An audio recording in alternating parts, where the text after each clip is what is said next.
Dipukul wanita suamiku.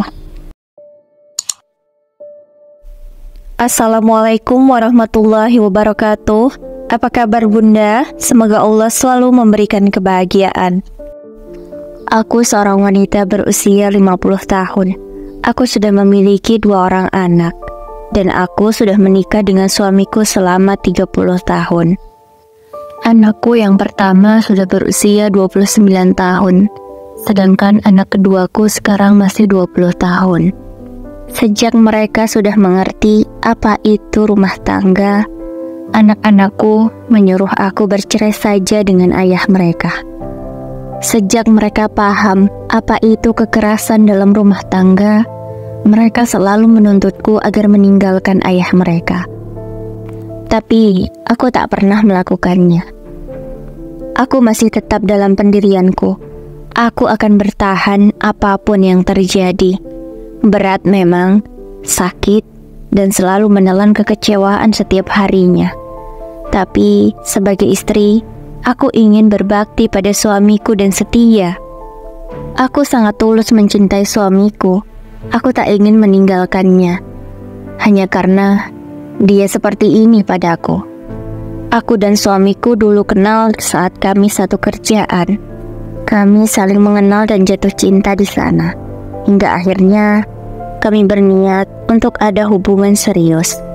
Belum lama aku memang mengenal suamiku waktu itu. Hanya beberapa bulan saja lalu kami menikah. Tapi aku sangat mencintainya. Aku tulus mencintainya. Sehingga aku yakin dan mantap untuk menikah dengannya. Dulu sebenarnya orang tuaku tidak setuju. Karena menurut mereka, suamiku bukanlah laki-laki yang baik. Aku tidak tahu dari mana orang tuaku melihat kalau suamiku tidak baik. Padahal setiap kali ke rumah, suamiku selalu sopan bertindak. Tidak pernah aneh-aneh, pakaiannya juga sangat sopan. Suamiku saat itu berpenampilan sesuai dengan zamannya, tidak berlebihan juga menurutku. Dia juga sangat sopan, tidak urakan, dan tidak mabuk. Tapi mungkin itulah feeling orang tua. Mereka bisa merasakan kalau laki-laki yang sedang mendekati putrinya bukanlah laki-laki yang baik. Dan semua itu terbukti setelah aku menikah. Saat aku baru menikah, bukannya bahagia dan mesra seperti pengantin baru lainnya. 1 jam setelah aku dan dia ijab kabul, disitulah semua dimulai. Karena dulu zamannya masih susah, kami tidak mengadakan resepsi, hanya ijab kabul saja dan acara selesai. Itu pun banyak keluarga yang tidak datang, karena memang keluargaku saja tidak setuju. Ayahku pun terpaksa merestui aku, karena dia melihat aku sudah sangat ingin menikah dengan suamiku. Setelah acara selesai, aku dan suamiku masuk ke dalam kamar. Kupikir aku akan merasakan pertama kali disentuh olehnya dengan kelembutan dan penuh cinta. Tapi ternyata aku disentuh dengan kekerasan. Di saat malam pertama, bukannya kami bahagia seperti pengantin baru lainnya, tapi aku malah menangis di malam itu. Sebab suamiku pergi, aku tidak tahu kemana dia. Aku juga tidak tahu dia kapan perginya. Saat itu aku sedang mandi, lalu kembali ke kamar. Dia sudah tidak ada lagi. Aku tanya saudara-saudaraku juga tidak ada yang tahu. Kutanya keluarganya juga tidak ada yang tahu. Lalu suamiku pulang larut malam dalam keadaan mabuk. Padahal selama ini aku tak pernah melihat dia mabuk seperti ini. Tapi ternyata aku salah. Dia seorang pemabuk berat. Saat itu aku langsung teringat dengan orang tuaku. Mungkin inilah yang mereka rasakan. Feeling mereka tidaklah salah. Benar, suamiku bukan orang yang baik. Dia hanya pandai saja menutupi kesalahannya, sehingga aku tak dapat melihatnya. Atau aku yang sudah terlalu cinta, sehingga aku tak bisa membedakan mana benar dan salah. Di saat mabuk itu juga aku disiksa olehnya. Aku dipukul, ditendang, Padahal aku tidak melakukan kesalahan apa-apa. Aku benar-benar takut. Malam pertamaku serasa seperti neraka. Tapi apalah daya, aku sudah terlanjur menjadi istrinya. Aku tidak ingin mengingkari janji suci yang sudah aku ucapkan. Hanya karena aku dilakukan seperti ini oleh suamiku. Aku berjanji pada diriku sendiri, aku akan bertahan apapun yang terjadi.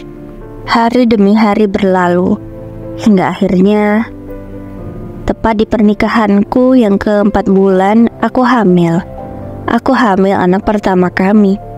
Aku pikir semua akan menjadi baik setelah itu. Tapi ternyata sama saja. Justru aku selalu ketakutan setiap harinya. Karena setiap hari aku selalu dipukul oleh suamiku itu. Aku sangat khawatir dengan bayiku. Aku takut akan terjadi sesuatu yang berbahaya. Selama aku hamil, aku tak pernah ditemani oleh suamiku. Dia selalu pergi dari rumah, pulang hanya 1 bulan sekali saja, bahkan tidak pernah pulang sama sekali.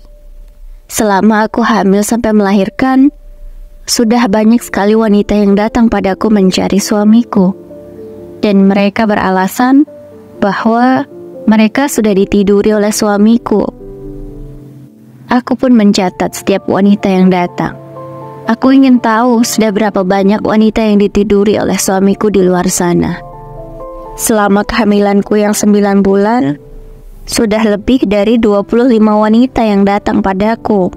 Dan selalu saja berganti orangnya, tidak pernah orang yang sama. Aku benar-benar syok, tak kusangka suamiku ternyata di luar seperti itu. Aku pun tak pernah diberi nafkah. Aku menafkahi diriku dari hasil kerjaku sendiri, termasuk biaya lahiran dan juga biaya anakku. Semua aku yang menanggung sendiri. Kalau ditanya kenapa tidak bercerai saja, kan sudah disakiti, tidak diberi nafkah pula. Aku hanya bisa menjawab, aku tulus mencintai suamiku. Aku yakin dia akan berubah suatu hari nanti, walaupun aku tak tahu kapan waktunya. Beberapa tahun kemudian suamiku baru pulang setelah anak kami berusia 3 tahun. Dia pulang hanya meminta uang dan marah padaku karena aku tak mau memberikan dia uang. Dia marah dan memukulku lagi. Aku sudah merasa biasa dengan semua itu. Aku hanya bisa pasrah dengan keadaan yang seperti ini. Lalu dia pergi lagi. Hingga 6 bulan kemudian baru pulang. Seperti itu terus, hingga beberapa tahun kemudian. Anak pertama kami sudah berusia 7 tahun, dia sudah masuk SD. Tapi masih tetap, suamiku masih tetap sama dengan sikapnya yang sama. Anakku selalu bertanya di mana ayahnya, kenapa jarang pulang. Aku hanya bisa menjawab kalau ayahnya sedang bekerja dan pulangnya tidak bisa sering-sering. Suamiku setiap kali pulang ya hanya untuk menyiksaku dan meminta uang saja. Aku tidak tahu dia di luar berbuat apa, bekerja apa, aku pun tidak tahu. Selama dia masih mau pulang ke rumah, aku merasa dia masih mencintaiku. Hingga putriku yang pertama sudah mengerti apa itu kekerasan. Dia selalu melihat ketika ayahnya pulang, hanya menyiksaku saja. Dia mengetahui dan melihat semuanya, karena suamiku selalu melakukan itu di depan anakku. Hingga akhirnya, aku hamil anak kedua, di usia anak pertamaku yang ke-10 tahun. Aku sangat bahagia, akhirnya aku hamil lagi. Aku juga berharap, dengan kehamilanku yang kedua ini, suamiku akan berubah. Terima kasih yang sudah menonton. Semoga kalian selalu diberikan kesehatan. Jangan lupa subscribe ya. Wassalamualaikum warahmatullahi wabarakatuh.